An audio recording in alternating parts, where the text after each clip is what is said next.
Tonight's subject is the unalloyed. We all know the unalloyed is the unmixed, the pure, the complete. And you and I are seeking that state, the complete unalloyed. We're making our exodus from this age into another age. And the exodus of man begins when man accepts the God of Israel.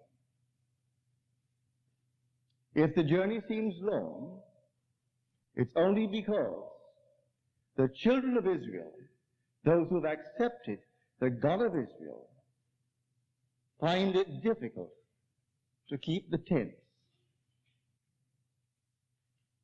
For the God of Israel is I am. That's his name forever. And when I find it difficult to keep the tense, then the journey seems very long. So here, we're moving from this age into another age, an entirely different age. And we will move when we have completely accepted the God of Israel. And the one who has not accepted it, no matter what he has done, how kind, how generous, how wonderful he is, he doesn't move from this age. Now you can take this on every level of your own being.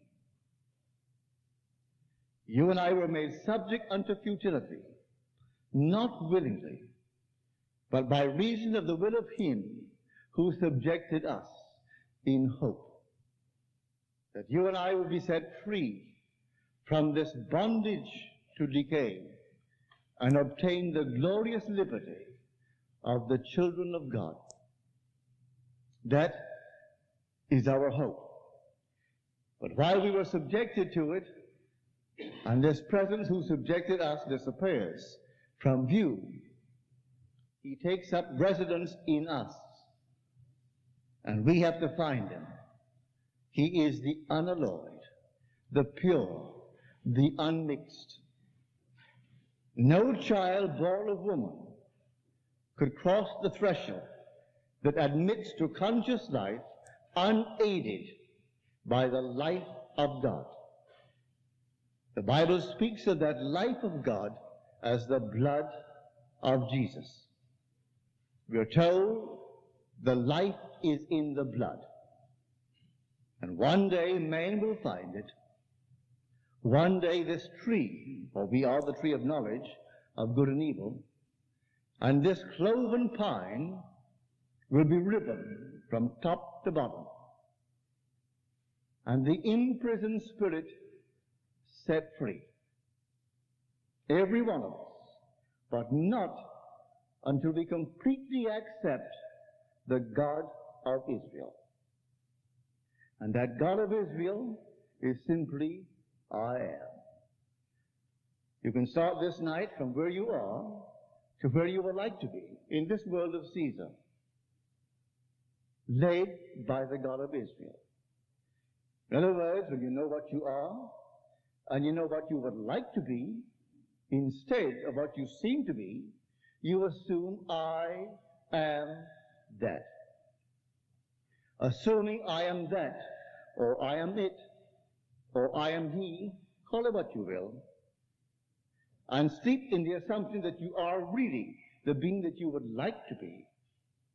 Sleeping in this state, you move across the bridge of incident that leads you towards the fulfillment of your assumption. But when you forget the tense, and you say, I will be, I was, or in any other way, you delay the journey. And it seems so long only because man in his journey finds it difficult to keep the tense of the God he promised to worship. So Elijah said to the people of Israel, he came near to them, and he said to them concerning this presence of the I am, how long will you go limping between two? How long? If the Lord is God, follow him. If Baal is God, then follow him. You say you've chosen the Lord as God, the Lord of Israel. Well then, do not start limping between these two opinions. You either choose one and reject the other, or you reject what you should take and pick the other. In other words, there is no cause of the phenomena of life outside of your own wonderful human imagination. You are bringing it into being morning, noon, and night. So how long will you go limping between two opinions? If the Lord is God, choose him.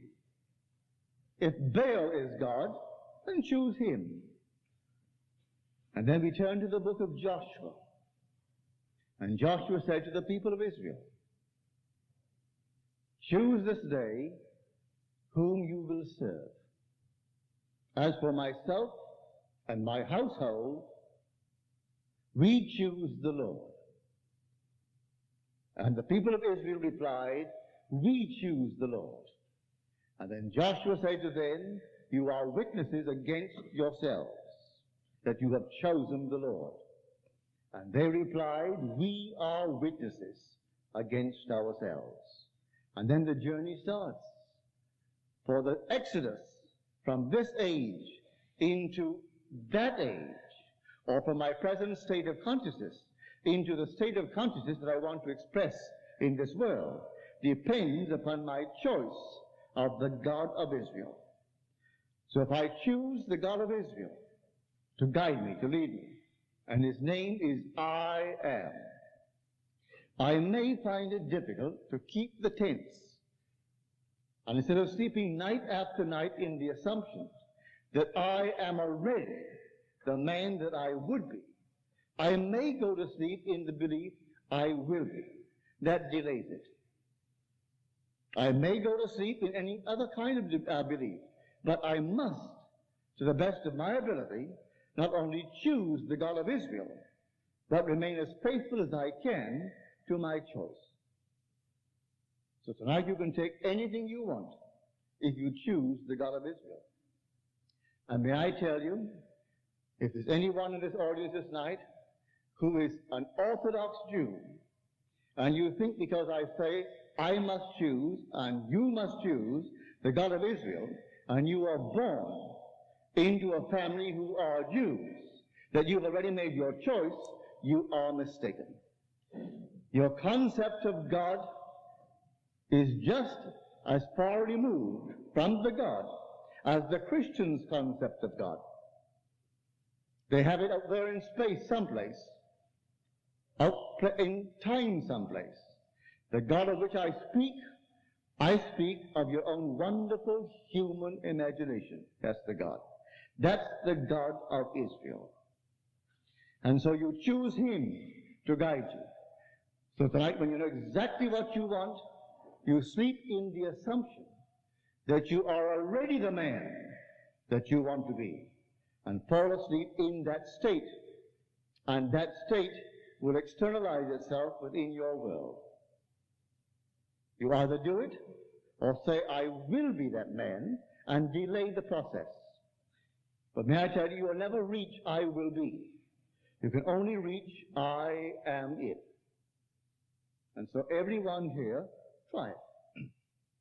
Try this state, for the day is coming that this wonderful tree that we are, and I saw it so clearly in vision, is just a tree. Many have never returned since they heard me speak of this ancient tree. And here is Blake. I never read him when I had my vision.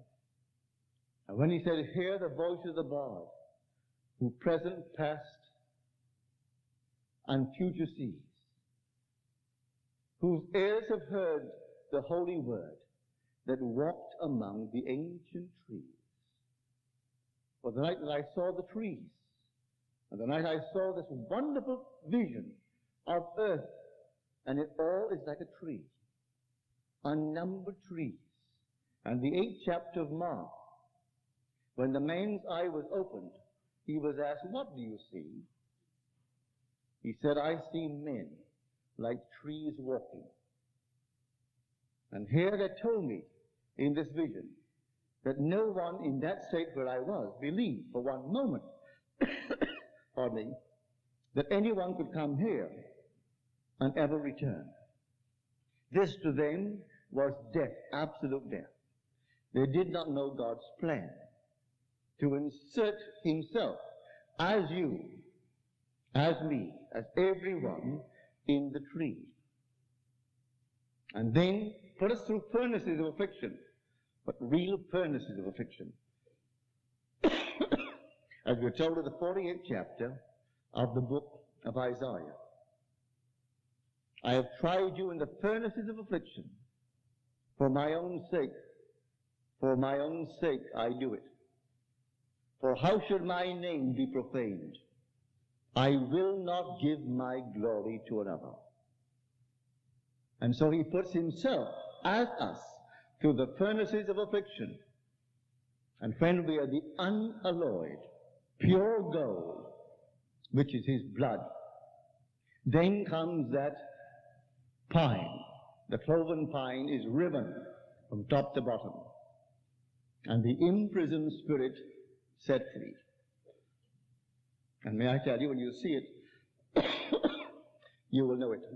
You will see this golden glow, and you will say within yourself, "I know it is myself, O my divine Creator and Redeemer." And you will fuse with it, and then rise to the very height. You can't go any higher. You will rise to the very limit as you fuse with this golden liquid light, which is the blood of God. But on this level, the same thing holds good. At all levels, the same principle, and I make my exit from where I am to where I want to be only as I accept the God of Israel. And the God of Israel is I am. That's the God of Israel. I call him by no other name. Just I am. I don't say I am Neville, or I am John, or I am Mary. Just I am. On that I can put anything. I can say I am healthy, wealthy, known, unknown, anything. It's entirely up to me to accept the God of Israel and then put the mask upon him, for he is the actor. I am is the actor. And the assumption is the mask that the actor wears. And so I assume that I am, I name it. When I name it, then I rise, moving across a bridge of incident, which leads me to the fulfillment of that which I have assumed that I am. So this is the God of which I speak. And then will come that moment in time when you move from this age into that age, where everything then is completely subject to your imaginative power. For you are God. You are God now, but you do not know it, and you find it difficult keeping the tense. And most of us don't think in terms of the tense. We think in terms of some being outside itself, in some strange part of the world or the universe. So the unalloyed of which I speak this night, to come right down to this one simple state, I am, not mixed with anything. I don't say I am an American, I am a Russian, I'm a white man, I'm a Negro. I say nothing, just simply I am. That's my God. If I should say to you now that some Russian is more proud of being a Russian than he is of being I am, you might in some strange way rejoice. But I'll turn it around and ask of the whole vast 190 millions of us, are we more proud of being an American than being Christ? I am is Christ. Are we more proud of being white than being Christ? Are we more proud of being, you name it, than being Christ? And Christ is simply, I am. This morning's mail brought a letter, typewritten, unsigned, but a little type perplexed. I can't answer your letter if you're here tonight. You say you were terribly disturbed last Sunday morning because of what I said. And then you went into all this detail of our country being completely eaten by subversion. Well, may I tell you, if you are here tonight, imagining creates reality. You couldn't discuss with me either in the letter that you wrote, or verbally, or in any other way, and not create what you discuss. We are incapable of discussing anything as an object that is independent of imagining on some level or levels. You couldn't do it. I tell you, imagining creates reality. There is no fiction in our world. I can sit down here now and imagine something that is not based upon fact. There isn't one fact in the world to support it. And wait, if I am faithful to the God of Israel, for the God of Israel is I am. But I am doing it. And if I know all things are possible to this God that I have discovered, all I need to do is wait. And it's externalized in my world. So when you wrote me this long, detailed, typewritten letter, if you're present, may I tell you, I was perplexed. You signed yours perplexed. I asked you to share with me your experiences. Now, what I said last Sunday morning to disturb you, I really don't know. I was trying to explain what the creative power of God is. It's called in Scripture Jesus Christ. Jesus Christ is personified, and we take the personification for a person and go sound asleep. Make some little icon of him and stick it on the wall. Or make some picture of him and put it on the wall. And we think that is Christ. It's not Christ. Christ is the creative power and the wisdom of God. And if those who wrote the story personified this quality, it's perfectly all right. Always bear in mind, it is a personification of a quality, of a power, this creative power of God. And don't worship the personification. It's not a person. Jesus Christ is in you. As I tell you a mystery hidden for ages and generations. Christ in you is the hope of glory. Christ in me is my hope and glory? Yes. But then where is he? Your capacity to imagine, that's he. And all things are possible to him? Yes. Well, then test him and see. Come test me and see if I am not the being that I tell you that I am. I am the creative power of the universe. That's what he's telling me. And so I then will test him. I can imagine that I am what at the moment reason denies, my senses deny, everything denies. And if I keep faithful to the tense, I am this, then I will become it? Yes. And if I do become it, will I then forget how it happened? I may. That's the journey that man takes in his exodus from this age to the other age. We're always forgetting and find it very, very difficult to keep the tense. But the journey starts when man is bold enough to accept the God of Israel. And the only God of Israel is I am. If a rabbi should tell you his name is Jehovah, turn, unless he knows Jehovah means I am. No matter how wise they are, all the ritual and all the ceremony and all the things on the outside, it means nothing. If he doesn't know who the God really is, and that God is simply I am. And if you believe it and accept it, as you're told the people of Israel did, choose this day whom you will serve. For myself and my household, we choose the Lord. Now you choose. And they said, we choose the Lord. Now you are witnesses against yourself. You can't pass the buck from now on and say, he is against me. You've chosen the Lord as the only Lord. Therefore you are witnesses against yourself. So tomorrow, something doesn't go as it ought to go, as you think it ought to go. And then you look around for some scapegoat, and you think, well, now he is doing it, she is doing it, they're doing it. And the minute you begin to say they're doing it, you've forgotten your choice. For your choice was, I will serve the God of Israel, and only the God of Israel, and that God is I am. So you should ask yourself, what am I doing? Where did I go wrong in my assumption that I am the man, the woman that I want to be? If I want to be this, that, or the other, then I can't say I will be that. I must dare to assume I am that right now. And although at the moment reason denies it, my senses deny it, I must persist in this assumption. There isn't one story told in, I'm not selling the book because it isn't available, it's not on the table tonight, The Law and the Promise. There are 40 case histories, and every one is based upon that simple choice of the God of Israel. I didn't mention the word God of Israel, but that is their choice. I am now living in my home, said the doctor. A lovely home with many units to rent, bringing in income, allowing me my office and my space for my own personal life, and yet I have units bringing me in an income. And he didn't have a nickel, not one penny. His name is Dr. Moore.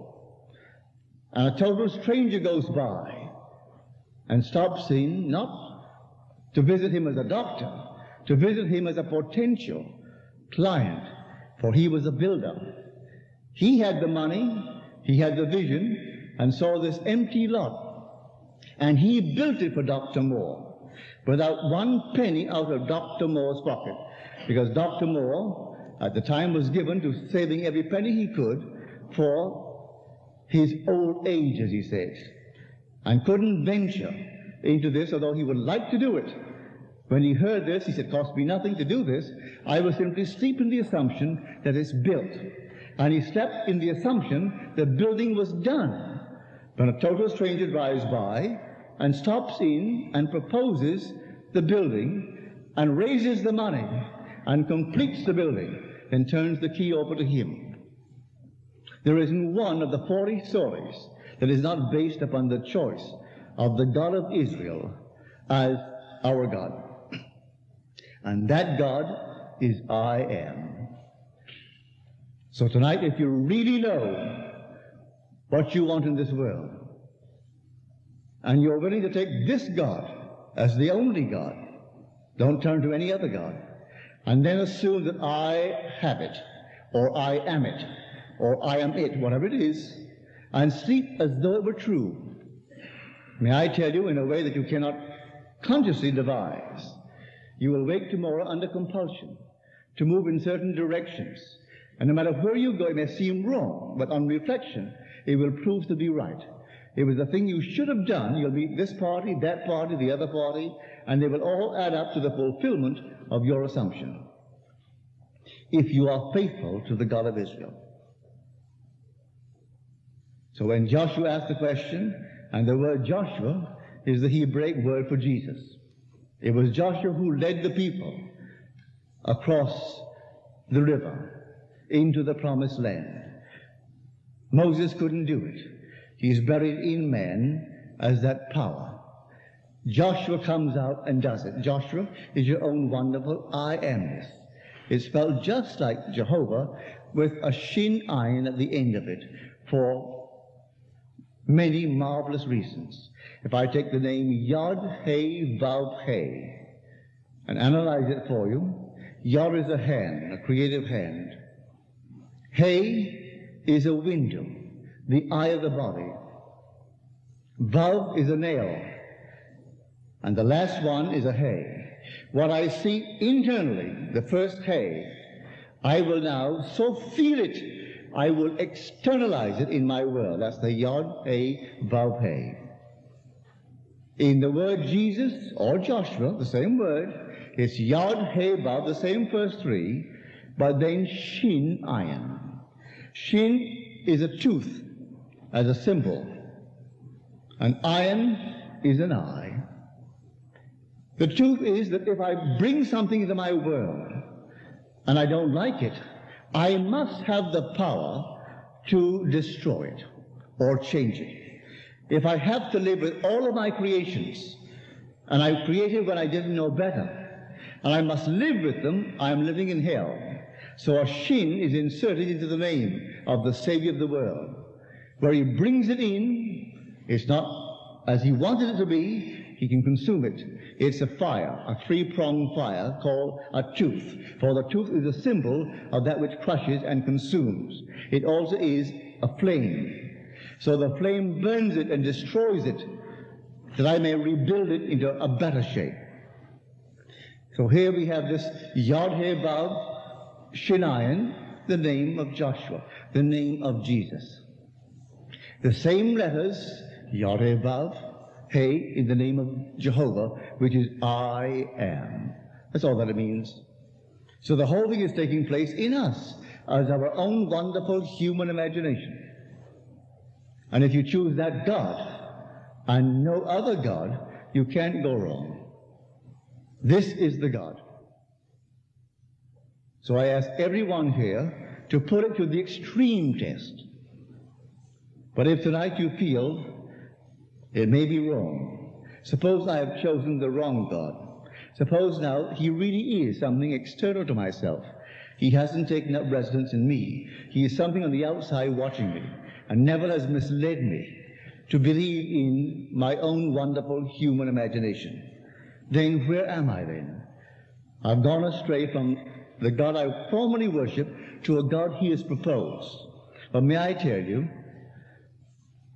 I know from experience the God of whom I speak.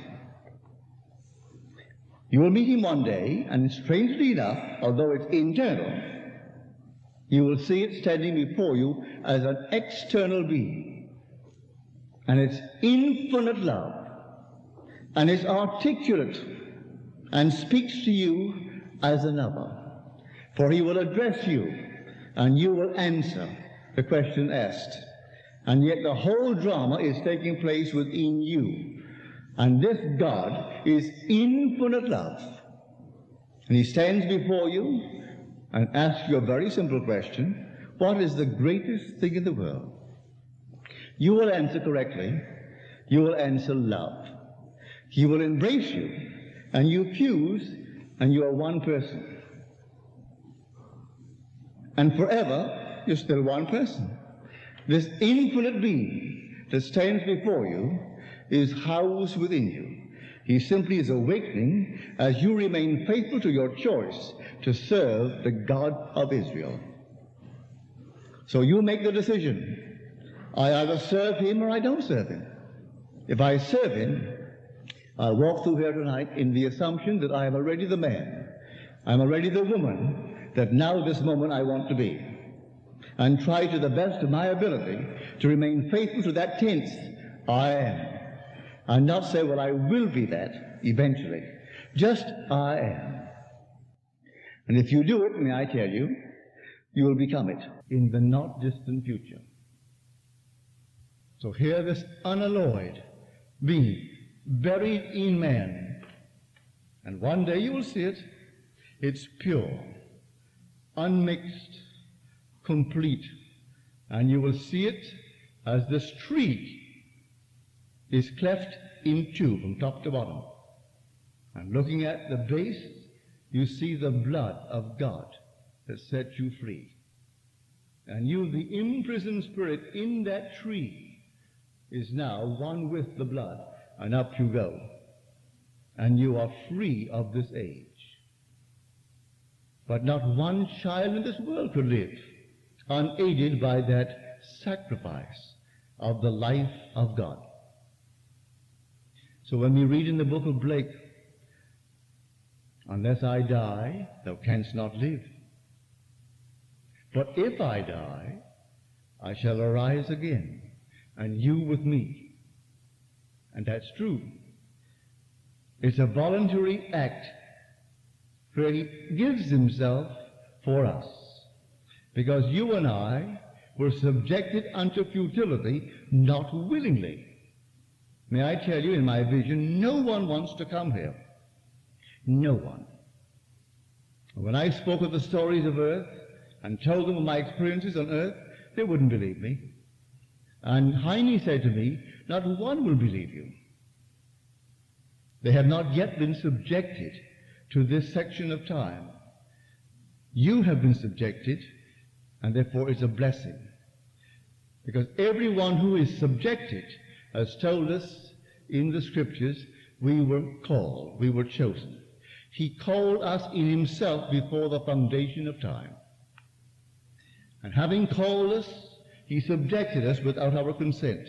And he came with us right into this world of death. And then having brought us here, those now that he foreknew, for he foreknew me, he foreknew you, he now predestines to be conformed to the image of his Son.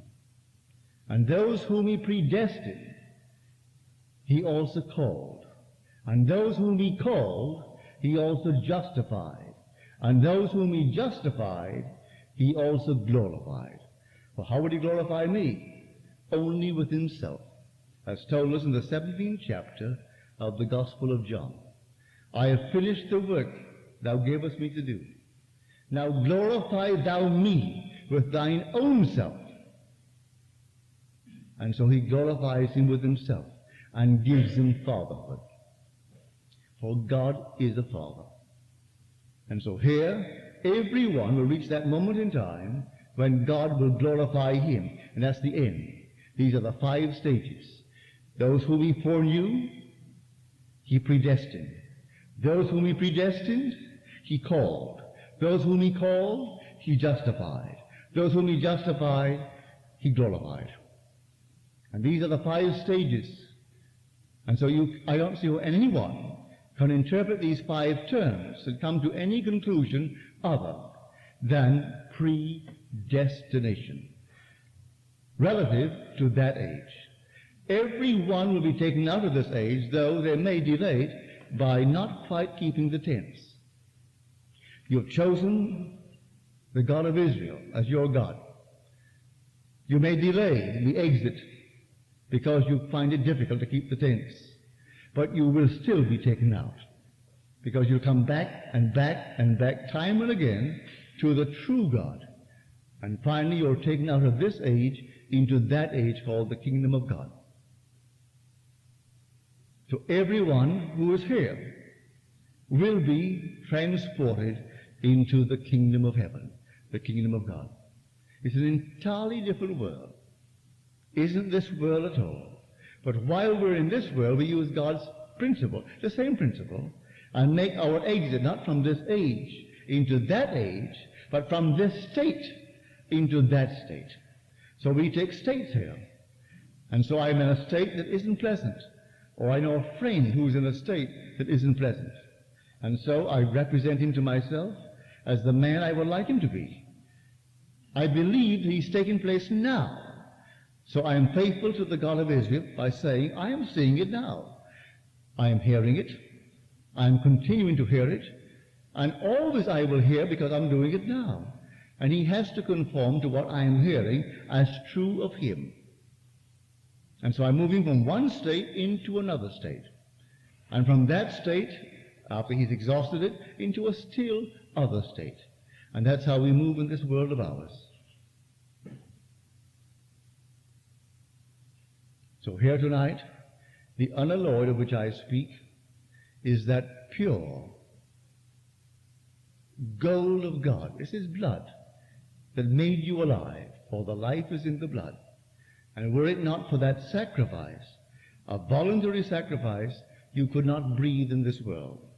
So God himself entered death's door, always with those who enter. And this is death's door. And he lays down in a grave with them, in visions of eternity, until they awake. And when they awake, God and the one with whom he ended are one. For in the end there's only God. nothing but God. And his name forever and forever is I am. So tonight, if you have any objective, I hope it is a great, noble objective, but any objective, do it in this simple, simple way. What would you see were it true? How would you see the world were it true? Well, then begin to see the world mentally as you would see it physically, were it true. And go sound asleep in the assumption that what you are seeing mentally is physical fact. Just try it. What you actually see in mentally is physical fact. Here, my friend in the city, who teaches you throughout the year. He takes off for the time that I am here, and we are daily together. But the story I told of in the book, The Law and the Promise, when he goes in for a record, having seen exactly what he wanted, and the man said, "We do not have it." And he replied mentally, not physically. The man didn't hear him. "That's not what I heard you say." He was so sure that what he had imagined and heard mentally was fact, that when it didn't have the echo to support it, he said inwardly, "That's not what I heard you say." And then on the way out of the store, the man saw the record, took it off the shelf, and then said, "Oh, here, we do have it. The exact album that you want, the same artist interpreted it, and everything just as you wanted it." He thanked him, took it, and paid for it. But before he went off physically to the record shop, he simply enacted the scene which would imply the fulfillment of what he wanted in this world. Then he went and asked for it, and the man said, "We don't have it," as he said to his friends who tried to get it for him for Christmas. And so here is a story based upon one's own wonderful creative act. And the creative act is your own wonderful human imagination. So I hope that you who wrote me the letter that I got this morning, I hope you're present. That this country, as our forefathers said, as Robert Frost stated that they said it, they did not believe in the future. They believed it in. The mere passage of time would not bring anything to America. You and I, citizens of America, who love it, we must believe our ideals in. We can't wait and hope that some star is shining who's going to do it for us. The minute you believe that some star, some constellation, or teacup leaves, or the cards, or something else has the future of our country in its hand, you have turned from the God of Israel. Choose this day whom you will serve. We choose the God of Israel. What is his name? I am. You choose that as your God? Yes. Now you are witnesses against yourself. From that moment on of your choice, you cannot turn to anyone and say, "They are against me and they are making it impossible for me to realize my objective." The minute you do that, you are not serving the God of Israel. For the God of Israel is simply I am. There never was another to the God of Israel, and never will be. All over the world, in spite of all the claims to the contrary, you do not find such a God. This is the one God in the extreme. You go to other religions, there are multiple gods. They all have unnumbered gods, but not the God of Israel. Monotheism began in that state. And Christianity is but the fulfillment of Judaism, the true Christianity, where one not only believed it, it brings it to fulfillment. And all that was promised in the Old Testament unfolds within the individual who is faithful to the God of Israel. For he himself goes through every experience. Not the other one, but he himself. The birth, the resurrection, all these things promised in the old, he as an individual experiences as I am. who is resurrected. Pardon me. I am. And all these things happen in the individual. So here, the God of Israel, forever and forever, is I am. Now let us go into the silence. Now, are there any questions, please? Yes?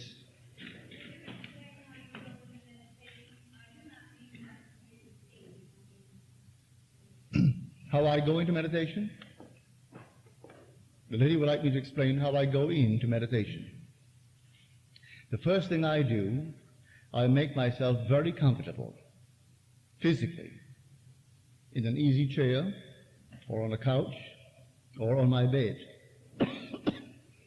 I do not assume any physical position that would strain my body and cause my attention to be thinking in terms of that pressure. I'm completely at ease as far as I'm concerned. I close my eyes and turn my attention within my skull. I find within a matter of seconds, after my attention is turned in, as though I'm observing the interior of my skull, the whole dark convolutions of the brain begin to grow luminous. And then it pulses. Golden liquid light begins to pulse from my head. You can observe it. It comes around this way. And then after a little while, you see it go off in sort of smoke screens, only golden liquid light. And then something may happen, and you'll have a vision. Not always the vision will come, but always the gold will come, and always the blue will come. In the midst of your forehead, you'll find a blue light, and the nearest thing on earth to describe it is alcohol lit. In other words, it's not a flame like gas. When my mother had plum puddings at Christmas, or for other occasions, and she would smother it with rum or brandy and light it, the flame would simply move like a living flame. It wasn't a fixed flame like gas. And this alcohol burning is a beautiful color. It's exactly like that, right in your head this way. 2 shades of blue, and it's a moving, turbulent thing, and it's blue. So the blue is within the band of gold. But I find it a very simple process. Close your eyes, turn your attention on the inside, and just simply turn your attention into your skull. And you'll find a little blue light appearing here, and it's just like a little alcoholic flame burning, because the whole thing moves. It's a moving flame. And then it gets bigger and bigger. And may I tell you, if you open your eyes, which you may, you'll see the flame. Only it will be enlarged based upon your focus. If you focus to the end of the room, the flame grows in proportion. If you bring it back, it's small. So you can see it with the eyes open or with them shut. But it comes when you close your eyes and the whole thing begins to unfold. Try it. You'll find this a fascinating thing. You don't? Well, my dear, this is now Wednesday night before Sunday. See if you can tell me that you do see it. Don't try to see it. Let it happen. We're all the same being. There's only God in this world. Can you see an after image? For instance, can you look at this picture? Any picture. Just don't strain your eyes. Just look at it. And then look elsewhere and see the after image of the picture with your eyes open. Well, all right, you started. So you look at the picture. And all of a sudden you turn from where the picture is and you look over there. And everything is in complementary color. Everything, the blues aren't blue, they're sort of gold. The reds are sort of green, depending on the shade of the red. And they all move over and they're all complementary. Not only that, you can just simply look at your thumbnail, having seen a good picture like that, and look at your thumb. And it's in miniature, the same picture. or look off into space, and it magnifies. So these are images sort of to show you that you're not altogether here. And I don't mean that in some uncomplimentary manner. That we are not altogether gathered together in this little garment of flesh. We are more than this. But you try this meditation. It's very simple. And it does not depend upon your eating meat or not eating meat, or smoking or drinking or anything else in this world. Don't believe it. As you're told in the 8th chapter of the book of Romans, or rather, not Romans, it is Corinthians, that no one is by his food commended to God, that food cannot commend us to God. And we know worse off for not, and no better off for. So people give up these things, all right, let's give them up. But it doesn't depend upon anything you do physically. This world of the flesh remains flesh, and flesh and blood cannot inherit the kingdom of God. Any other questions, please?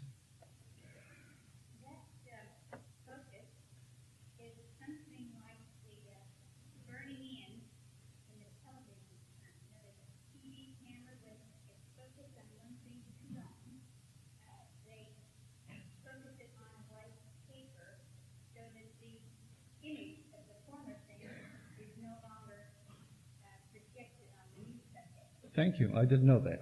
I'm not familiar with the technical side of cameras.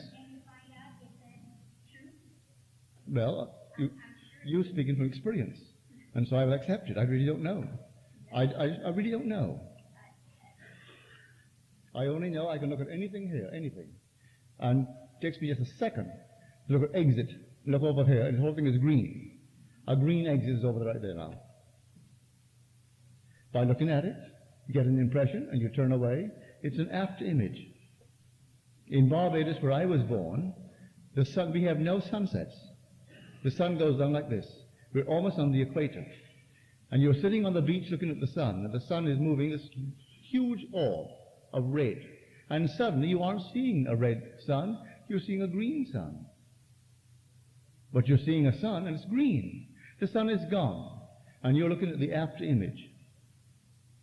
You've been looking at the sun on the horizon, and the sun is moving rapidly, for it does on the equator. It doesn't move any rapidly, but nevertheless to us it is. I'm sitting on the beach looking at the sun, and this huge orb of red, and suddenly it isn't red, it's green, but you aren't seeing the sun, you're seeing the after image of the sun. The sun is gone. Because we have no twilight in the tropics, where I came from.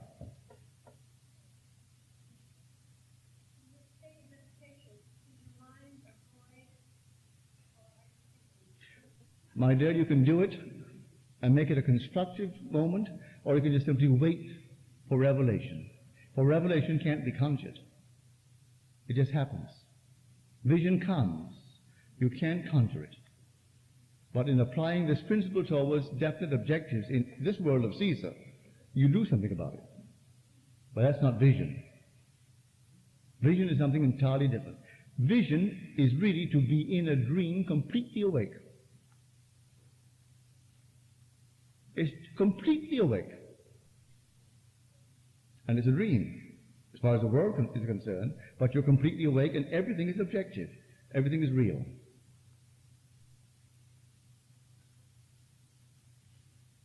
Any other questions, please?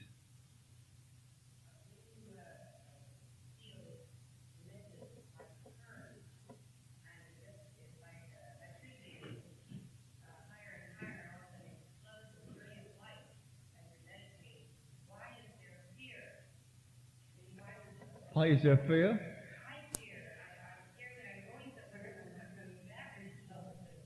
Well, my dear, you're very honest. The chances are that many people do feel fear. If you could only for one moment realize the being that is possessing you is God. And the Spirit of God took possession of Gideon, means that the Spirit clothed itself with Gideon. So when you feel this vibration, you're being clothed. He uses you as a clothing. Go with it.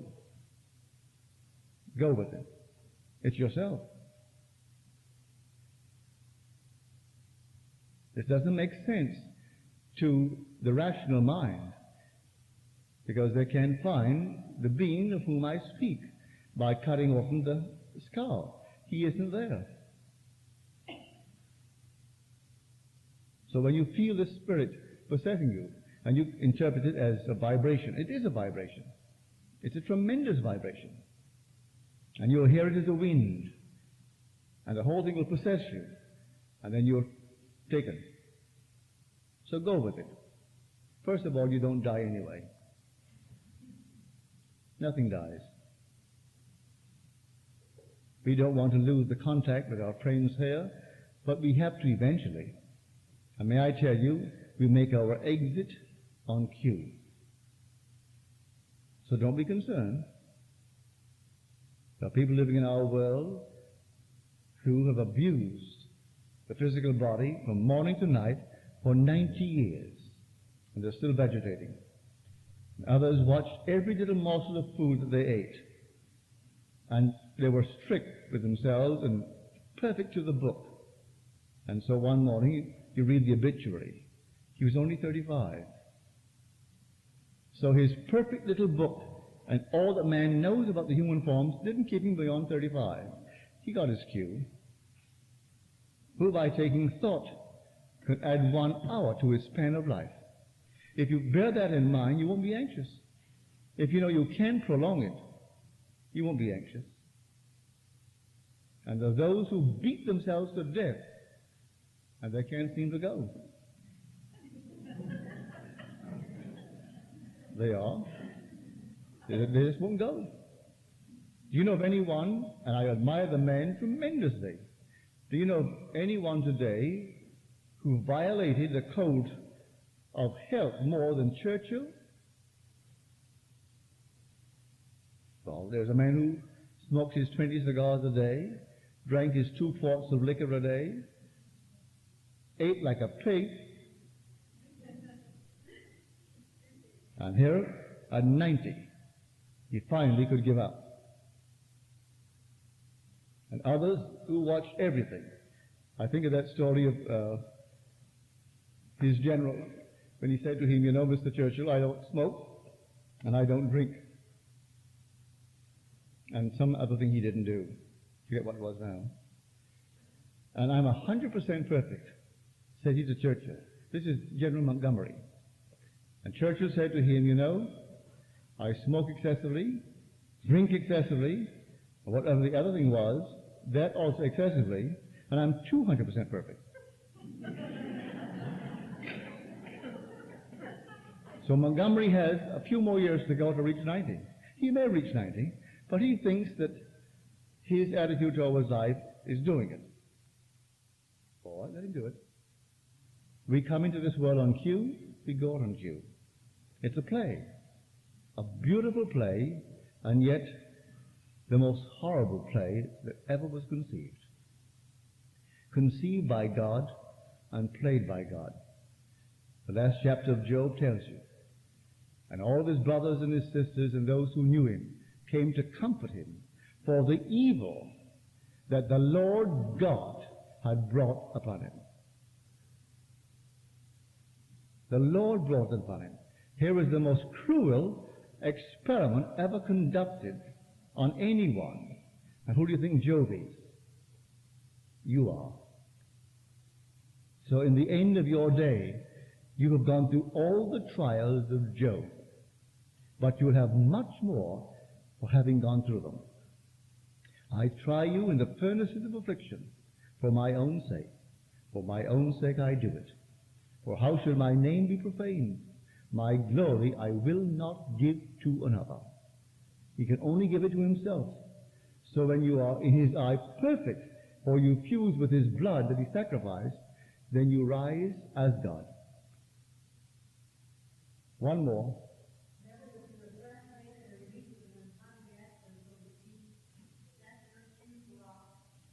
In an accident? You see, I am not a great follower of Freud, but Freud made that statement that there is no such thing as an accident. As far as he was concerned, it was caused by the individual. That's what he said. But the Bible teaches that there is no accident. As a man sows, so does he reap. Be not deceived, God is not mocked. As a man sows, so he reaps. It's the most difficult thing for man to grasp. These innocent children in a bus accident, and they're all gone. All these boys now in Vietnam, and they're gone. And to believe for one moment there is no accident. So we come back to Job. They all came and they comforted Job because of the evil that the Lord God had brought upon him.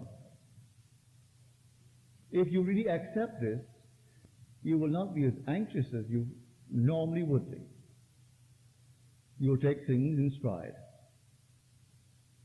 But all play the game and play based upon this principle, not forgetting your choice when you came here. You promised that you were going to serve the God of Israel. To come into this world, that was your choice. And many have forgotten it. And they serve all kinds of gods. They turn to astrology, turn to numerology, turn to everything outside of God. But you here, I hope that you haven't turned to other gods, and that you will faithfully follow the one God. There's only one God. He's residing in you as I am. And all things are possible to that God. Good night.